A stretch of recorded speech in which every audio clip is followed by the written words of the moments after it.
വെള്ളിയാഴ്ച വൈകിട്ട് 6 മണിയോട് കൂടിയായിരുന്നു തീ പടർന്നത് നാട്ടുകാരുടെ ശ്രദ്ധയിൽപ്പെട്ടത്. തീ അണയ്ക്കുവാൻ ശ്രമിച്ചുവെങ്കിലും കാറ്റിന്റെ വേഗതയിൽ ആളിൽ പടർന്ന തീ കൂടുതൽ ശക്തി പ്രാപിച്ചതോടെ വാർഡ് കൗൺസിലർ ജമീലാബി ടീച്ചറുടെ നേതൃത്വത്തിൽ വടക്കാഞ്ചേരി ഫയർഫോഴ്സിനെ വിവരമറിയിക്കുകയായിരുന്നു. തുടർന്ന് വടക്കാഞ്ചേരിയിൽ നിന്നും ഫയർഫോഴ്സ് ജീവനക്കാരെത്തി മണിക്കൂറുകൾ നീണ്ടുനിന്ന പരിശ്രമത്തിനൊടുവിൽ തീ നിയന്ത്രണ വിധേയമാക്കുകയായിരുന്നു. രാത്രി 10 മണിയോടുകൂടി വീണ്ടും തീ പടർന്നതോടെ നാട്ടുകാർ രംഗത്തിറങ്ങുകയായിരുന്നു. മണിക്കൂറുകൾ നീണ്ട ശ്രമത്തിനൊടുവിൽ തീ അണച്ചു. ആര്യമ്പാടം സെന്റ് മേരീസ് യാക്കോബായ സുറിയാനി ഓർത്തഡോക്സ് പള്ളിക്ക് സമീപം സ്വകാര്യ വ്യക്തിയുടെ പറമ്പിലാണ് തീ പിടിച്ചത്.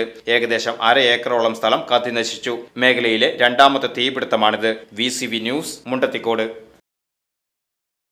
ജോൺസൺ ഒപ്റ്റിക്കൽസിൽ തിങ്കൾ, ബുധൻ, വെള്ളി ദിവസങ്ങളിൽ രാവിലെ 10 മുതൽ ഉച്ചയ്ക്ക് 1 മണി വരെ കണ്ണ് ഡോക്ടറുടെ സേവനം ലഭ്യമാണ്. ഡ്രൈവിംഗ് ലൈസൻസിനുള്ള സർട്ടിഫിക്കറ്റുകളും എല്ലാ ബ്രാൻഡഡ് ഫ്രെയിമുകളും ഇവിടെ ലഭ്യമാണ്. കൂടാതെ ഡോക്ടർമാർ നിർദ്ദേശിക്കുന്ന എല്ലാത്തരം കണ്ണടകളും ജോൺസൺ ഒപ്റ്റിക്കൽസിൽ നിന്നും ലഭിക്കുന്നു. ജോൺസൺ കണ്ണട വ്യാപാരം ഡിവൈൻ ആശുപത്രിക്ക് എതിർവശം, വടക്കാഞ്ചേരി.